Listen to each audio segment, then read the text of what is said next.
अस्सलामुअलैकुम वरहमतुल्लाहि वबरकातुहू। वालेकुम सलाम।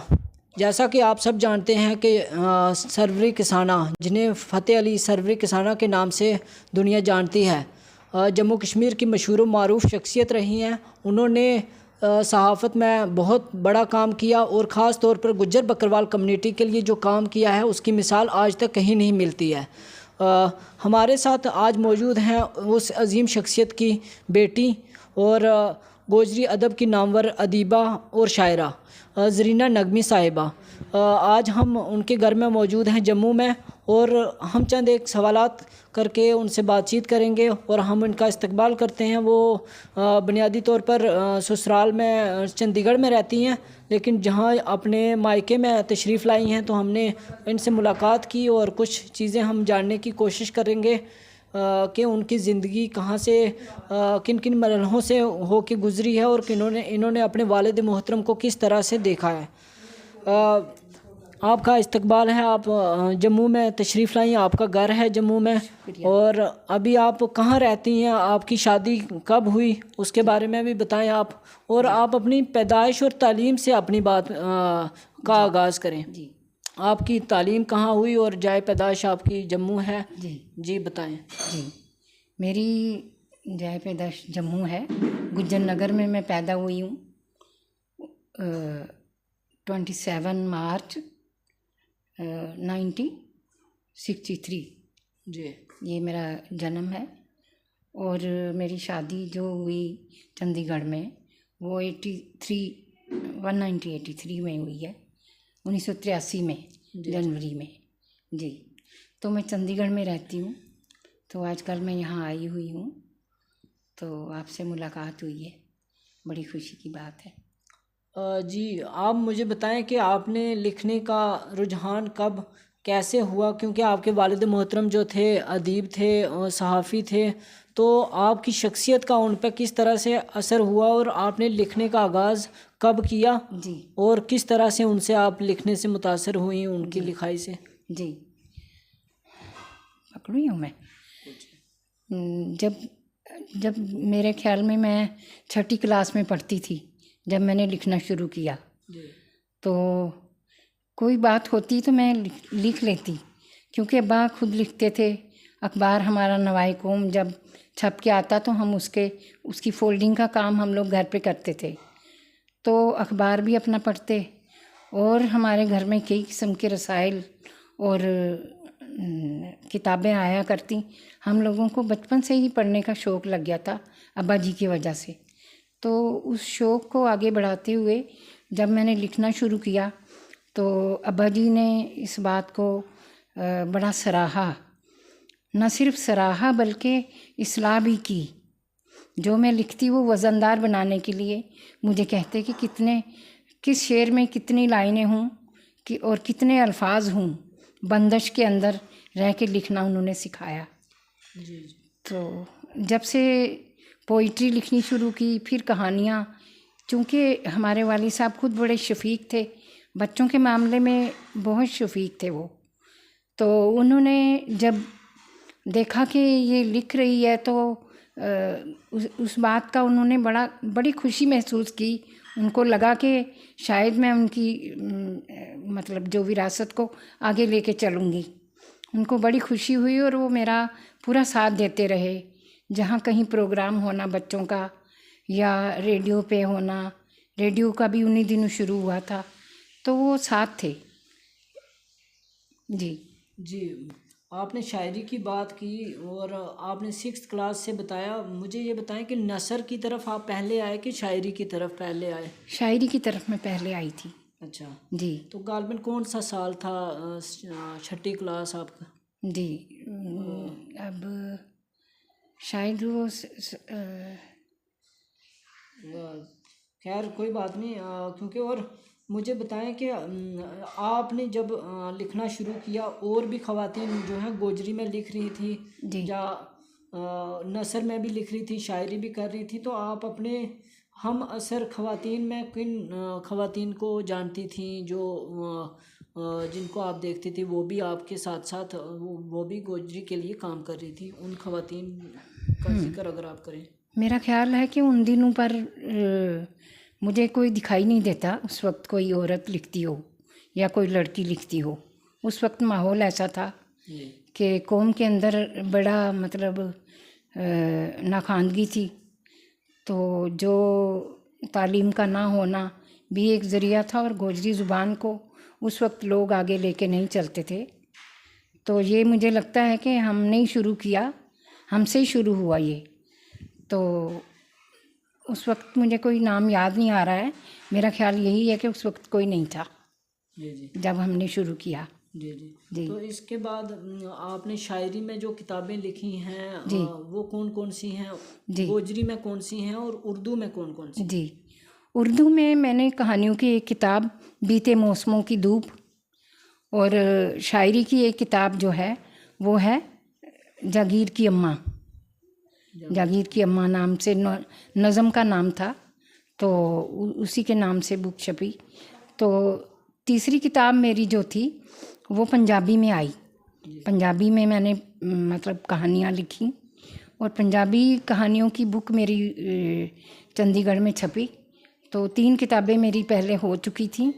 तो ये गोजरी की किताब जो अभी मेरी हाल ही में, मतलब ये तैयार तो बहुत पहले से थी, लेकिन ये है कि ये शाया कराने में थोड़ा लेट हो गई, क्योंकि कुछ तबीयत का मसला था, सेहत का मसला था। जी जी जी। तो गंदेरा का फुल के नाम से जो है आपकी गोजरी मजमुआ मंजर आम पर आया है। जी। तो आपको उसकी भी बहुत बहुत मुबारकबाद है। शुक्रिया। और रेडियो का भी आपने जिक्र किया। आप अपने वालिद साहब के बारे में कुछ बताएं कि वो किस तरह से जद्दोजहद करते थे, रेडियो पे आ जाते थे। क्या आप भी गई रेडियो पे, रेडियो में भी काम करने का, जब कुछ पेश करने का मौका मिलता रहा? जी जी, अब्बा जी इस मसले में काफ़ी आगे थे कि हमारा भी प्रोग्राम रेडियो पे होना चाहिए।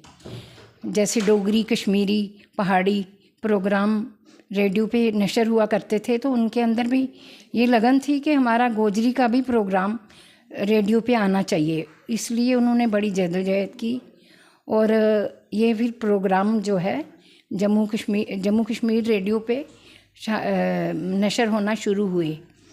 तो हम लोग उस वक़्त काफ़ी छोटे थे, मतलब 4th क्लास में मैं थी उन दिनों। तो मुझे याद है कि मैंने और मेरी बहन ने एक गोजरी गाना उसमें गा के प्रोग्राम में गाया था, बैलो मुड़िए सजना बैलो मुड़िए। जी। तो हमें भी उस चीज़ का फ़ायदा हुआ। उन्होंने, वो लड़ाई लड़ते थे हर चीज़ के लिए, वो कमर कस के तैयार हो जाते थे, चाहे उन्हें मार ही क्यों ना खानी पड़े। बहुत उन्होंने लगन से कौम की खिदमत की, यहाँ तक के बच्चों के स्कूलों के लिए, जो खाना बदोश गुज्जर हैं इनके लिए, बच्चों के लिए मोबाइल स्कूल के लिए हो, या गुज्जर नगर महल्ला बसाने की फ़िक्र हो कि गाँव में से गुज्जर आके गुज्जर नगर में बसें, दरिया के किनारे उनके जानवरों को पानी पीने की सहूलियत हो, चारे की सहूलियत हो, और गुज्जर लोगों को इतनी सहूलियत हो कि बच्चे पढ़ सकें, हॉस्पिटल में जाने की आसानी हो, जो कि उनके लिए। मेरी एक फूफो थी, मतलब उन दिनों शायद अब्बा की शादी भी ना हुई हो, तो उन दिनों अब्बा जी ने अपनी बहन को आंखों के सामने मरते देखा। वो उम्मीद से थी, और उनको, उनकी तबीयत बहुत ख़राब हो गई, और शहर आए वो। एक जब तक वो नर्स को लेके पहुँचे तो वो हमारी फूफो जो है वो गुज़र चुकी थी। तो उनके अंदर ये इतनी तकलीफ़ दे बात बैठ गई थी कि हमारे लोगों को इस इलाज की सहूलियत होना कितना ज़रूरी है। इलाज की सहूलियत नहीं थी, तो सहूलियत के लिए उन्होंने फिर ये गुज्जर नगर बसाया। यहाँ पर लोगों के बच्चे पढ़े भी, गुज्जर लोग पढ़े भी, और हस्पतालों की भी सहूलियत रही, माल मवेशी भी अच्छी तरह से पले। तो इस चीज़ के लिए उनका ये है कि उनके अंदर एक जो कौम की जागृति के लिए उनके अंदर एक जज्बा था, वो जज्बा उन्हें किसी पल चैन से रहने नहीं देता था। तड़प उनके अंदर थी, वो लगन उनके अंदर थी। हालात कैसे भी हों, हालात के ख़तरनाक हालात के पाले हुए वो तूफ़ानों से खेलते हुए आगे बढ़ते रहे। जी बिल्कुल। जी। मैं बताना चाहूँगा कि गुज्जर नगर जो आज बहुत बड़ा कस्बा की सूरत अख्तियार कर रहा है। शहर के अंदर बहुत बड़ा जो है बहुत शोहरत रखता है गुज्जर नगर के नाम से। तो गुज्जरों के नाम पे जम्मू कश्मीर में वाहिद एक बड़ा मोहल्ला कह सकते हैं इसको आप, शहर में आज तो तरक्की याफ्ता दौर में बहुत बड़ी बाढ़ है म्यूनसिपलिटी की, तो उसको बसाने में सरवरी किसाना साहब का बहुत अहम रोल रहा। इसके अलावा मैं गुज्जर हॉस्टल जम्मू में पढ़ा हुआ हूँ, तो उन्होंने जो ज़मीन अलाट करवाई थी तो उसी ज़मीन पे जो है ईदगाह के करीब जो है गुज्जर हॉस्टल कायम हुआ।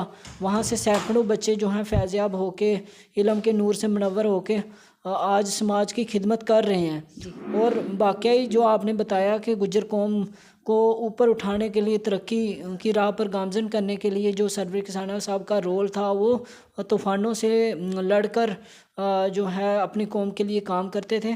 तो बहुत अहम बात बताई। और रेडियो में और कल्चर एकेडमी को शुरू करवाने में बुनियादी तौर पर जो नवाए कौम और गुज्जर देश रिसाला था, उनका भी अहम रोल रहा।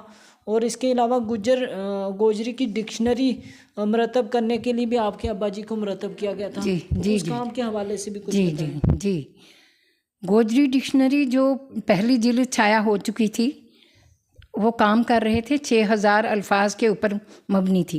जी तो उन दिनों कुछ आपसी इख्तलाफात भी ज़ुबान के लिए हो रहे थे कि ये हमारी इधर की ज़ुबान, जम्मू की ज़ुबान को लोग सोचते थे कि ये असली ज़ुबान नहीं है। उनका कहना ये था कि जो जम्मू में गुजर लोग बोलते हैं, इसका डोगरी का असर है, जबकि ऐसा नहीं था। एक आम समझ की बात है कि कोई भी ज़ुबान हम लेके चलें तो हर 10 मील पे उसका डायलेक्ट चेंज होता ही है। तो इस तरह उनके इख्तलाफात के बावजूद उन्होंने काम किया, मतलब बड़ी जदोजहद भी की अपने आप को आगे ले जाने में। ज़िंदगी ने वफ़ा नहीं की, वो बात अलग थी, लेकिन जब तक वो ज़िंदा रहे उन्होंने हर काम का बीड़ा उठाया और उसको सर किया। जी वो क्या वो डिक्शनरी जो पहली जिल्द जो थी वो शाया हुई थी? जी शाया हो वो गई। शाया हो गई थी 6000 अल्फाज की। जी उसके बाद वाली जो थी वो शाया नहीं हुई थी शायद। जी वो रह गई थी। फिर उन्होंने गुजर इंसाइक्लोपीडिया पे भी बहुत काम किया। गोजरी इंसाइक्लोपीडिया उनका बिल्कुल तैयार पड़ा है, आज तक तैयार ही है, वो उसको आगे नहीं ले जा सके। हम लोग भी अपनी अपनी ज़िंदगियों में मसरूफ़ हो गए। तो अब मेरा ख्याल है कि गुजर ट्रस्ट वाले अगर वो गोजरी इंसाइक्लोपीडिया जो है उसको छाया करने के लिए बीड़ा उठाते हैं तो वो हम लोग उसको देंगे। जी बिल्कुल। गुज्जर ट्रस्ट बहुत बड़ा अदारा है जिससे पूरी कौम को उम्मीदें हैं। और जो सरवरी किसाना साहब ने काम छोड़ा हुआ है जहाँ से वहाँ से आगे किया जा सकता है। और आपकी भी जो है राय है, और हम भी इस काम को आगे बढ़ाने के लिए भरपूर तावन करेंगे। तो आप हमें ये बताएं कि पुराने दौर में जब बहुत ज़्यादा इखलास हुआ करता था, एक दूसरे को अदबी मैदान में सहारा दिया जाता था, तो आज हमें मौजूदा दौर में इस तरह की चीज़ें नज़र नहीं आती हो। तो इस हवाले से गोजरी से जो जुड़े हुए लोग हैं वो किस तरह से काम करें, एक दूसरे की सपोर्ट करें, तावन करें, तो आप हमें बताएं इस बारे में। जी आज के दौर में मादियत परस्ती गालिब है। मादियत जो है ये इंसान को पीछे खींचती है, जबकि होना ये चाहिए कि आजकल हमारे पास ज़राया बहुत हैं। हमें टीम वर्क के तौर पे काम करना चाहिए और बिल्कुल हसद बुग़्ज़ नाम की कोई चीज़ होनी नहीं चाहिए, जो कि अगर है तो फिर उस कौम का अल्लाह ही हाफिज़ है। जबकि मैं चाहती हूँ कि जो नए बच्चे आगे आ रहे हैं, काम कर रहे हैं आप जैसे, तो इनका साथ दिया जाए, बल्कि उन बुग़्ज़ और हसद छोड़ के उनसे मतलब हमदर्दी रखते हुए और आगे बढ़ोतरी की सूरत इख्तियार करें और एक टीम ऐसी तैयार हो जिसमें मतलब सब एक दूसरे की मदद के लिए आगे आएं। ऐसा होना चाहिए। जी अगर ऐसा नहीं है तो फिर गलत होगा, पर ऐसा होना चाहिए। दिल बड़ा करके आगे बढ़ना चाहिए, दिल बड़ा रखने की ज़रूरत है और कोई नई बात नहीं है। जी। जी, आपका पैगाम है कि इलाका, ज़ात और जो है इन चीज़ों से, बुग़्ज़ से ऊपर उठ के जो है एक दूसरे को तावन दे के गोजरी के लिए काम होना चाहिए, गुजर कौम की तरक्की के लिए काम होना चाहिए, इत्फाक से होना चाहिए। और डायलेक्ट्स अलग हों, ये हर इलाके में गोजरी के मुख्तलिफ डायलेक्ट्स हैं और ये ज़बान की खूबसूरती है। जी। और इस हवाले से आपने बहुत उम्दा जो है राय भी दी है अदीबों को। और आप हमें बताएं कि पुराने दौर में रेडियो जो बहुत मकबूल रहा है, गोजरी के प्रोग्राम हमारे बहुत बड़ा असासा जो है महफूज हुआ है। रिकॉर्डिंग्स आज भी पुरानी हमें ढूंढनी हो तो रेडियो की लाइब्रेरी से ढूंढनी पड़ती हैं। जी। तो आप हमें बताएं कि आपने रेडियो पे बतौर एंकर या टॉकर किस तरह से अपना काम निभाया, कितनी मरतबा आप वहाँ पे जाके? जी, ये प्रोग्राम ऐसा था कि शादी से पहले जब मैं काफ़ी छोटी थी, तो जब गोजरी प्रोग्राम शुरू हुआ तो हम लोग इसमें अपना मतलब तावन दिया करते थे। जैसे कोई नज़म लिखी है या कोई कहानी लिखी है तो हमें टाक के तौर पे उसको प्रोग्राम में शामिल किया करते थे वो लोग। तो उन दिनों मुंशी खान कसाना, भाई गुलाम हुसैन ज़िया साहब और महमूद राना साहब और वज़ीर बजरान साहब, ये 4 लोग होते थे, और फैज़ कसाना साहब, मैं नाम भूल रही थी। तो इन लोगों ने काफ़ी काम किया और काफ़ी आगे तक मतलब लेके गए। बच्चों के प्रोग्राम में भी हमें बुलाया करते थे और हम हिस्सा लेने के लिए पहुंचते थे। जी जी बिल्कुल। आपने जो है हर दौर में अपने जो है गोजरी की खिदमत की है। आपने वालिद के नक्शे कदम पर चल के गोजरी अदब को जो है बहुत बड़ा तोहफ़ा जो है गंदेरा का फूल नाम से जो है अफसानों की किताब अभी मंजर आम पर आई है वो दी है। इसके अलावा आपकी और जो उर्दू की किताबें हैं, पंजाबी में किताबें हैं, तो उनका भी आपने तज़किरा किया। जी। तो आज की मौजूदा सूरत हाल गोजरी की कैसी लगती है आपको? क्या अब आप जैसे नौजवानों को देख के मुझे लगता है कि अब परेशान होने की ज़रूरत नहीं है। काम हो रहा है और बड़े लगन से हो रहा है, आप लोग कर रहे हैं, तो ये बड़ी बात है कि आप जैसे मतलब हौसलामंद लोग आगे आए हैं। तो इस ज़ुबान का अब कोई परेशान होने की ज़रूरत नहीं है हमें, ये बात ख़ास है। और इसके लिए सिर्फ टीम वर्क की ज़रूरत है, वो आप लोग कर रहे हैं और ये इंशाल्लाह आगे भी करते रहेंगे, आप उम्मीद करती हूँ। गुज्जर देश जो रिसाला था और जो नवाए कौम अखबार थी, तो उसमें किस किस्म के कॉलम्स या गुजरों के इन्फलाग के लिए मवाद छपता था? तो आपने बहुत सारे कॉलम्स का जिक्र भी किया, तो वो किस तरह से कौम को ऊपर उठाने के लिए लिखते थे? उस तरह का कितना लिखना ज़रूरी क्यों है आज? अखबार में उनके अखबार के 4 कॉलम होते थे, जो एक तो था फ़िक्र ख्याल, एक था खारो गुल, और एक शेरो नगमा, और फिर अपनी बात।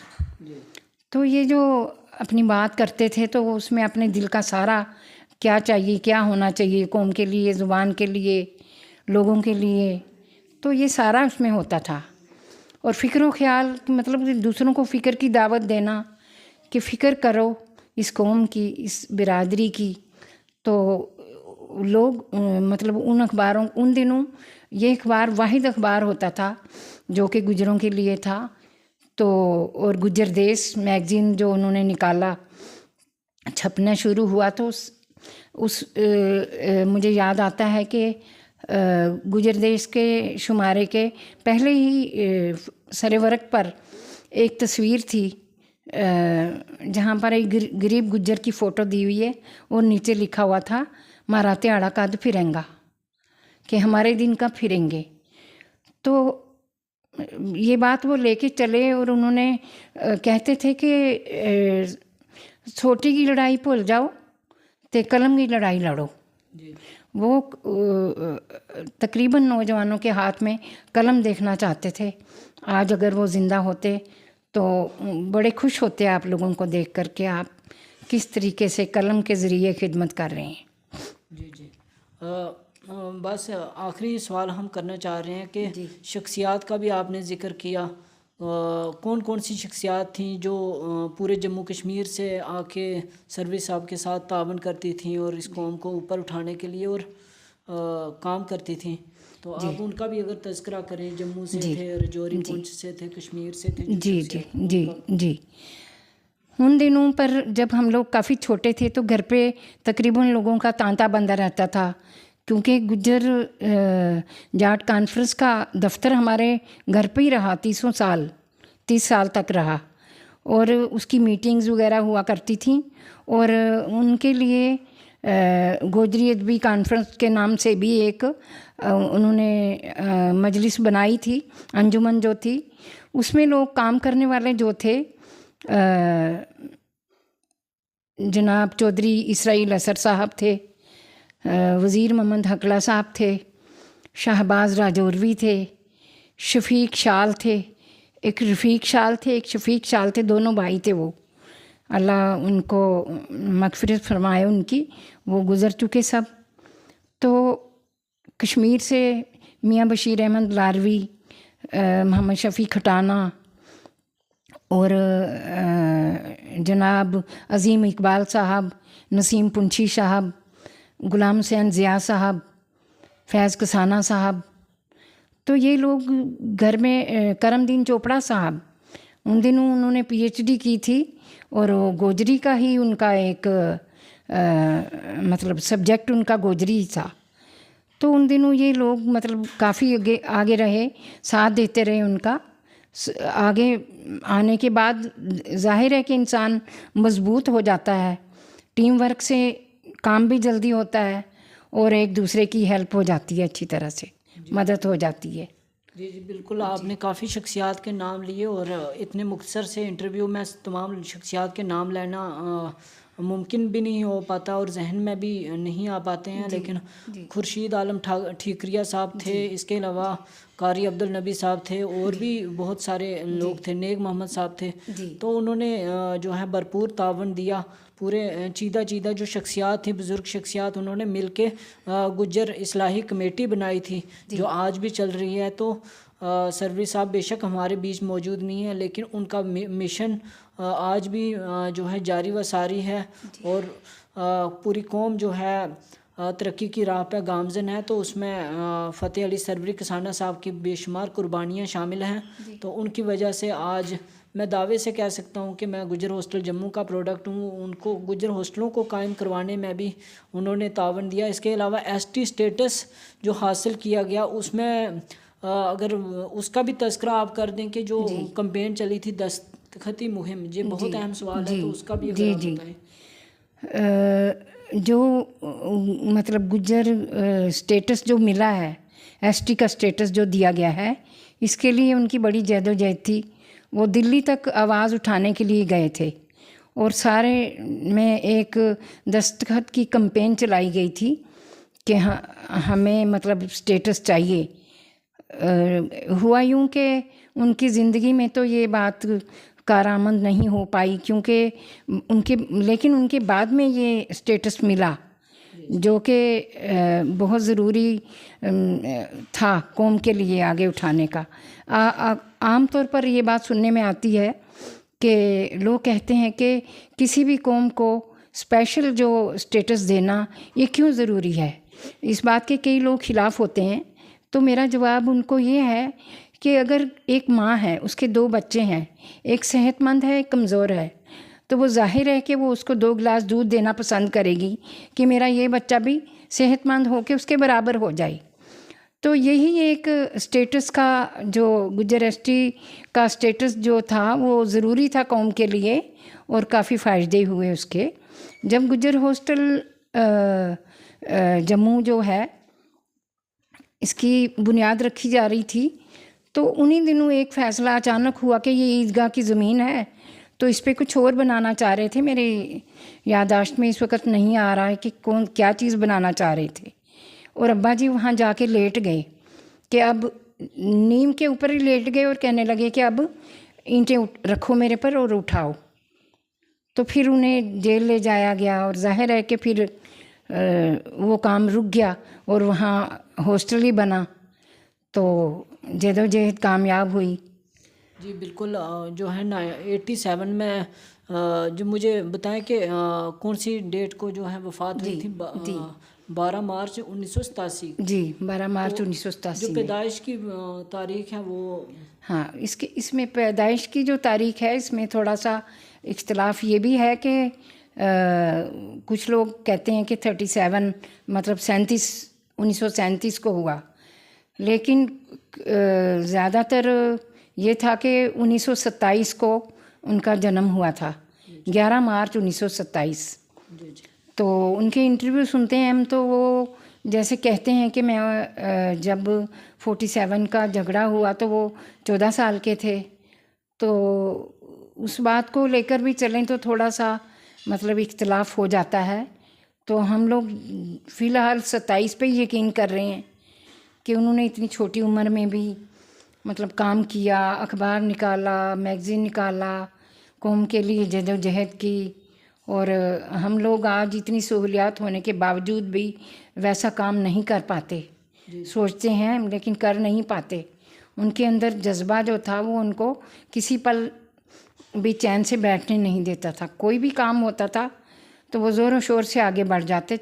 खाने की उनको फ़िक्र नहीं थी, खाने की ध्यान ही नहीं था खाने की तरफ। कहते थे कि मेरी भूख मर जाती है जब मैं कोई मसला लेके चलता हूँ, जब तक ये हल ना हो तो मैं कुछ नहीं खाऊंगा। इतना ज़्यादा जज्बा था उनके अंदर। जी बिल्कुल, बहुत शुक्रिया।